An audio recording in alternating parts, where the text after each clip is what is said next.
ചെമ്പനീർ പൂവിൻ്റെ ഇന്നത്തെ എപ്പിസോഡിൻ്റെ റിവ്യൂയിലോട്ട് എല്ലാവർക്കും സ്വാഗതം. അപ്പോൾ ചന്ദ്രയും മറ്റേ ഭാമയും കണ്ട് സുധി അങ്ങനെ ഹോട്ടലിൽ ഒളിച്ചിരിക്കുവാണ്, മുമ്പിലോട്ടൊന്നും പോകാതെ. അപ്പോഴാണ് അവിടുത്തെ മാനേജർ വിളിക്കുന്നത്. ഈ സുധി എവിടെ, സുധി സുധി എന്ന് വിളിക്കുവാണ്. സുധിയെ കാണാനില്ലല്ലോ, ഓർഡർ എടുക്കാൻ വരാൻ പറ, കസ്റ്റമേഴ്സൊക്കെ വെയിറ്റ് ചെയ്യുവാണെന്ന് പറയുമ്പോഴേക്കും ചന്ദ്ര നോക്കുവാണ്. സുധിയോ? അപ്പോൾ ഭാമ ചോദിക്കും, എന്തേ? അല്ല, എൻ്റെ മോൻ്റെ പേരുള്ള ആരോ ഇവിടെ വെയിറ്ററിൻ്റെ ജോലി ചെയ്യുന്നുണ്ട് എന്ന് പറയും. അപ്പോൾ ഭാമ പറയും, അതിനെന്താ, എൻ്റെ മോൻ്റെ പേരുള്ളവരൊക്കെ വെയിറ്റർ ജോലിയോ? അങ്ങനത്തെ ജോലിയൊന്നും ചെയ്യാൻ പാടില്ല. എൻ്റെ മോൻ്റെ പേരുള്ളവരൊക്കെ നല്ല ജോലി ചെയ്യണം എന്നാണ് ചന്ദ്ര പറയുന്നത്. അപ്പോൾ ഭാമ പറയും, വെയിറ്റർ ജോലിക്ക് എന്താ കുഴപ്പം? ഓരോ ജോലിക്കും അതിൻ്റേതായിട്ടുള്ള മാന്യതയുണ്ട്. നിൻ്റെ മോൻ ആ പേരും വെച്ച് പാർക്കിൽ കിടന്ന് വെറുതെ പോയി ഉറങ്ങുമല്ലേ എന്ന് പറഞ്ഞ് ഭാമ കളിയാക്കുവാണ്. അപ്പോൾ ചന്ദ്ര പറയും, ഇപ്പം അവൻ അങ്ങനെയൊന്നുമല്ല, ഇപ്പം അവൻ അധ്വാനിക്കുന്നുണ്ട്, ജോലിക്കൊക്കെ പോകുന്നുണ്ടെന്ന് ചന്ദ്ര പറയുവാണ്. എന്നിട്ട് ഭൂരി കാണുമ്പോഴേക്കും ചന്ദ്രക്ക് സുധിയെ ഓർമ്മ വരും. സുധിയെ വിളിക്കുവാണ്. സുധിക്ക് ഭൂരിയൊക്കെ ഭയങ്കര ഇഷ്ടമാണ്. അതുകൊണ്ട് സുധിയെ വിളിച്ച് ഭൂരി വേണോ എന്ന് ചോദിക്കും.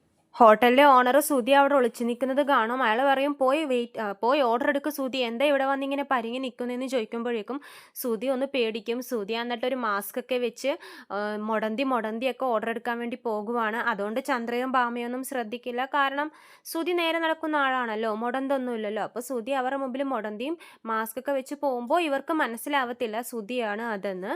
അപ്പോൾ ചന്ദ്ര ഈ ടൈമിലാണ് വിളിക്കുന്നത് സുധിയെ. സുധി അമ്മയുടെ കോൾ അങ്ങനെ കട്ട് ചെയ്യും. പിന്നെ പോയി അടുക്കളയിൽ നിൽക്കുമ്പോഴേക്കും ചന്ദ്ര പിന്നെയും വിളിക്കും. അപ്പോൾ സുധി പറയും, എനിക്ക് ഭൂരിയൊന്നും വേണ്ടമ്മേ, ഞാൻ ഇന്ന് നല്ലോണം ലേറ്റ് ആവും, അമ്മയൊക്കെ കഴിച്ചോ, എനിക്കൊന്നും വേണ്ടാന്ന് പറഞ്ഞ് സുധി കോള് കട്ട് ചെയ്യുവാണ്.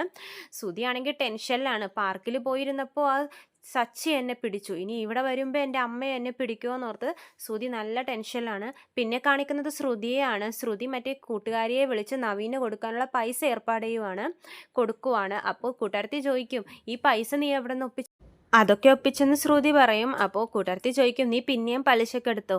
ഇങ്ങനെ പലിശക്ക് എടുത്തോണ്ടിരുന്ന നീ പലിശയൊക്കെ എങ്ങനെ അടക്കും എന്നാണ് അവൾ ചോദിക്കുന്നത്.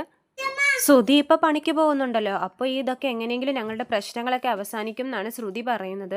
ആ സച്ചിയും രേവതിയും കൊണ്ട് മാത്രമാണ് എനിക്ക് പ്രശ്നം, അവരെങ്ങനെയെങ്കിലും വീട്ടിൽ നിന്ന് ഓടിക്കണം, അമ്മയും അത് തന്നെയാണ് പറയുന്നതൊക്കെയാണ് ശ്രുതി പറയുന്നത്.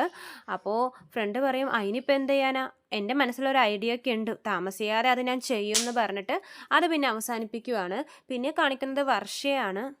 വർഷ ജോലി കഴിഞ്ഞ് നേരത്തെ വന്നിട്ടുണ്ട്. ഇന്ന് ശ്രീകാന്തിനെ ഒന്നും കൂട്ടിയില്ല. എളുപ്പം തന്നെ വർഷയുടെ വർക്ക് തീർന്നപ്പോൾ വീട്ടിലോട്ട് വന്നിരിക്കുകയാണ്. അപ്പോൾ രേവതി ചോദിക്കുമ്പോൾ പറയും, ശ്രീകാന്തിൻ്റെ വർക്ക് തീർന്നിട്ടില്ല രേവതി ചേച്ചി, അതുകൊണ്ട് ഞാൻ നേരത്തെ വന്നു, എനിക്കൊരു കാപ്പി ഇട്ട് തരുമെന്ന് ചോദിക്കുമ്പോൾ രേവതി കാപ്പി ഉണ്ടാക്കാൻ വേണ്ടി അടുക്കളയിലോട്ട് പോകുവാണ്. ആ സമയത്ത് വർഷ ബാഗിലിരുന്ന് മോസ്കിറ്റോ സ്പ്രേ എടുത്ത് അടിക്കുവാണ്. ഓൺലൈനായിട്ട് മേടിച്ചതാണ് കൊതുകിൻ്റെ ശല്യം ഓടിക്കാൻ വേണ്ടിയിട്ട്. എന്നിട്ട് അത് കുറച്ചൊന്നുമല്ല, കൂടുതൽ തന്നെ ആ ബോട്ടിൽ ഫുള്ളും ഒരുവിധം അടിക്കുന്നുണ്ട്, വീട് ഫുള്ളും. രേവതി പറയും, എന്തിനാ ഇത് അടിക്കുന്നതെന്ന് ചോദിക്കുമ്പോഴേക്കും, കൊതുകിനെ കൊല്ലാനാണ് രേവതി ചേച്ചി, ഇത്രയൊന്നും അടിക്കല്ലേ, എനിക്ക് പറ്റുന്നില്ലായിരുന്നു രേവതി പറയുവാണ്. ഇവിടെ അതിന് മാത്രം കൊതുകൊന്നും ഇല്ലല്ലോ വർഷം, ഒന്ന് നിർത്താൻ പറയുമ്പോൾ ഒന്നോ രണ്ടോ കൊതുക് മതി രേവതി ചേച്ചി അസുഖങ്ങൾ വരാനെന്ന് പറഞ്ഞിട്ട് വർഷം ഇതൊന്നും കേൾക്കാതെ അങ്ങനെ അടിക്കുവാണ്. രേവതി നേരെ അടുക്കളയിലോട്ടും പോകും കോഫി ഇടാൻ വേണ്ടി. രേവതിക്ക് നല്ല ചുമ വരുന്നുണ്ട്. അങ്ങനെ വർഷ സ്പ്രേ ഒക്കെ അടിച്ച് കഴിഞ്ഞ് കൈയൊക്കെ കഴുകി നിൽക്കുമ്പോൾ കോള് വരുവാണ് ഓഫീസിൽ നിന്നും. അത്യാവശ്യമായിട്ട് ഡബ് ചെയ്യാൻ വേണ്ടി വരണം എന്ന് പറഞ്ഞിട്ടാണ് കോള്. അപ്പോൾ രേവതിയോട് പറഞ്ഞ് വർഷ പോകുവാണ്, അത്യാവശ്യമായിട്ട് പോകണം ചേച്ചി, കാപ്പിയൊന്നും വേണ്ട, ചേച്ചി തന്നെ കുടിച്ചു എന്ന് പറഞ്ഞിട്ട് വർഷ പോകുവാണ്. ഈ സമയത്താണ് അച്ഛൻ പുറത്തുനിന്നും വരുന്നത്. രവി കയറുമ്പോൾ തന്നെ രവിക്ക് ഒരു അസ്വസ്ഥതയൊക്കെ തോന്നും, ചുമയൊക്കെ തുടങ്ങും. എന്നാലും കാര്യമാക്കില്ല, രവി അകത്ത് വന്നിരിക്കും. രേവതി വെള്ളം കൊടുക്കും രവി വരുമ്പോൾ തന്നെ കുടിക്കാൻ വേണ്ടി. ചുമച്ചാണ് രവി സംസാരിക്കുന്നതും. ചന്ദ്ര എവിടെ പോയി എന്നൊക്കെ ചോദിക്കുമ്പോൾ രേവതി അതിനുള്ള മറുപടിയും പറയുന്നുണ്ട്, ഭാമയുടെ കൂടെ പുറത്ത് പോയിരിക്കുവാന്ന് പറയും. നിന്നോട് പറഞ്ഞിട്ടാണോ പോയതെന്ന് രവി ചോദിക്കുമ്പോഴേക്കും രേവതി പറയും, ഇല്ലച്ചാ ഫോണിൽ സംസാരിക്കുന്നത് കേട്ടതാണെന്ന് പറയും. അപ്പോഴേക്കും രവിക്ക് കുറേശ്ശെ ഇങ്ങനെ ചുമ കൂടിക്കൂടി വരുന്നുണ്ട്. രേവതി എന്നിട്ട് കാപ്പി ഉണ്ടാക്കാൻ വേണ്ടി അടുക്കളയിലോട്ട് പോകും. അപ്പോഴേക്കും രവി ഒച്ചത്തി വിളിക്കും, രേവതി ഒന്ന് ഓടി വാന്ന് പറഞ്ഞ് വരുമ്പോഴേക്കും രേവതി ഓടി വരുമ്പോഴേക്കും അച്ഛൻ്റെ മുഖഭാവമൊക്കെ മാറും. നല്ല ശ്വാസം മുട്ടലായിട്ട് അച്ഛൻ അങ്ങനെ ആ സോഫ സീറ്റിൽ അങ്ങനെ കിടക്കുവാണ്. രേവതിക്ക് എടുത്ത് കാണുമ്പോഴേക്കും നല്ല പേടിയാവും കേട്ടോ. രേവതി ടെൻഷൻ കയറി സച്ചിയൊക്കെ വിളിക്കുന്നുണ്ട്. പക്ഷെ സച്ചി ഫോൺ എടുക്കുന്നില്ല. സച്ചി ഓട്ടത്തിലായിരിക്കും, മൊബൈൽ സൈലൻറ്റിലാണ്. അതുകൊണ്ട് സച്ചി ഫോൺ എടുക്കുന്നില്ല. രേവതി തന്നെ അപ്പോൾ ഓട്ടോ വിളിക്കട്ടെ അച്ഛാന്ന് പറഞ്ഞ് നേരെ ഓടി പുറത്തോട്ട് പോയി ഓട്ടോയും വിളിച്ച് അച്ഛനെയും കൂട്ടി ഹോസ്പിറ്റലിലോട്ട് പോകുവാണ്. അപ്പോഴാണ് സച്ചി ഫോൺ കാണുന്നത്. ഫോൺ സൈലൻറ്റിലായതുകൊണ്ട് തന്നെ അവിടെ എത്തിയപ്പോഴേക്കും, ഷെഡിൽ എത്തിയപ്പോഴാണ് കോള് കണ്ടത്. തിരിച്ചു വിളിക്കുമ്പോഴേക്കും രേവതി പറയും, അച്ഛനെയും കൊണ്ട് ഹോസ്പിറ്റലിൽ പോവുകയാണ്, അച്ഛൻ ഒട്ടും വയ്യ, അടുത്തുള്ള ഹോസ്പിറ്റലിലോട്ടാണ് പോകുന്നത്, സച്ചിയുടെ സച്ചിയേട്ടൻ എളുപ്പം അങ്ങോട്ടേക്ക് വാന്ന് പറഞ്ഞ് കോള് കട്ട് ചെയ്യുവാണ്. സച്ചി കേട്ട പാതി തന്നെ ഓടുവാണ് ആശുപത്രിയിലോട്ട്. കൂടെ മഹേഷും പോകും സച്ചിയുടെ കൂടെ ഹോസ്പിറ്റലിൽ. സച്ചി ചോദിക്കും ഡോക്ടറോട് എന്ത് പറ്റിയതാ അച്ഛനെന്ന് ചോദിക്കുമ്പോഴേക്കും ഡോക്ടർ പറയും മോസ്കിറ്റോ സ്പ്രേ അടിച്ചത് കൊണ്ടാണ്. ആൻജിയോപ്ലാസ്റ്റി ഒക്കെ കഴിഞ്ഞ പേഷ്യൻ്റ് അല്ലേ, തുമ്മലൊന്നും വരാതെ നോക്കണം, ഇതാ സ്പ്രേ അടിച്ചത് പിടിച്ചില്ല, അതുകൊണ്ടാണ് പെട്ടെന്ന് ബുദ്ധിമുട്ട് വന്നതെന്ന് പറയുമ്പോഴേക്കും സച്ചി ഒന്ന് ഞെട്ടും. എന്നിട്ട് സച്ചിക്ക് ആ ടെൻഷൻ കാരണമൊന്നും ചോദിക്കില്ല, സച്ചി കരയുവാണ്. അപ്പോഴേക്കും ചന്ദ്രയും കയറി വരും. ചന്ദ്ര എന്നിട്ട് കരയുവാണ്, നിങ്ങൾക്ക് എന്ത് പറ്റി പെട്ടെന്ന് ബുദ്ധിമുട്ടെന്ന് പറഞ്ഞിട്ട്. എന്നിട്ട് രേവതിയെ ചീത്ത പറയും, എടി നിനക്ക് ആ പൂക്കടയിൽ വല്ലതും ഇരുന്നൂടായിരുന്നു, എന്തിനാ ഇങ്ങോട്ടേക്ക് വന്ന് മോസ്കിറ്റോ സ്പ്രേ അടിച്ച് എൻ്റെ രവിചേട്ടൻ അസുഖവും വരുത്തി എന്ന് പറഞ്ഞ് രേവതിയെ ചീത്ത പറയുവാണ്. അപ്പോൾ തന്നെ രേവതി പറയുന്നതൊന്നും കേൾക്കാൻ നിൽക്കുന്നില്ല.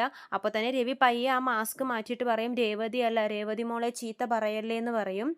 അപ്പോഴേക്കും സച്ചി ചോദിക്കും, ആരാ രേവതി പിന്നെ ഇത് പറഞ്ഞതെന്ന് ചോദിക്കുമ്പോൾ രേവതി പറയും, ഇങ്ങനെ മോസ്കിറ്റോ സ്പ്രേ അടിച്ചത് ആരാന്ന് ചോദിക്കുമ്പോഴേക്കും രേവതി പറയും, അത് വർഷയാന്ന് പറയുമ്പോഴേക്കും പിന്നെ അമ്മ ഒന്നും മിണ്ടില്ല. കാരണം വർഷയെ ചീത്തയൊന്നും പറയില്ലല്ലോ, രേവതി ചെയ്താൽ മാത്രമല്ലേ ചന്ദ്ര ചീത്ത പറയുന്നത്.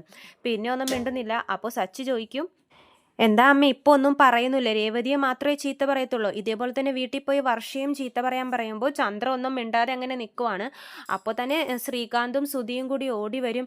എന്താ അച്ഛനൊരു കുഴപ്പമില്ലാത്തതായിരുന്നല്ലോ, പെട്ടെന്ന് എന്ത് പറ്റിയെന്ന് പറയുമ്പോഴേക്കും സച്ചി നല്ല ദേഷ്യത്തിലാണല്ലോ. സച്ചി ശ്രീകാന്തിനോട് പറയും, നീ പോയി നിൻ്റെ ഭാര്യയോട് ചോദിക്കടാന്ന് പറഞ്ഞ് ശ്രീകാന്തിനെ തല്ലാൻ വേണ്ടി പോകുവാണ്.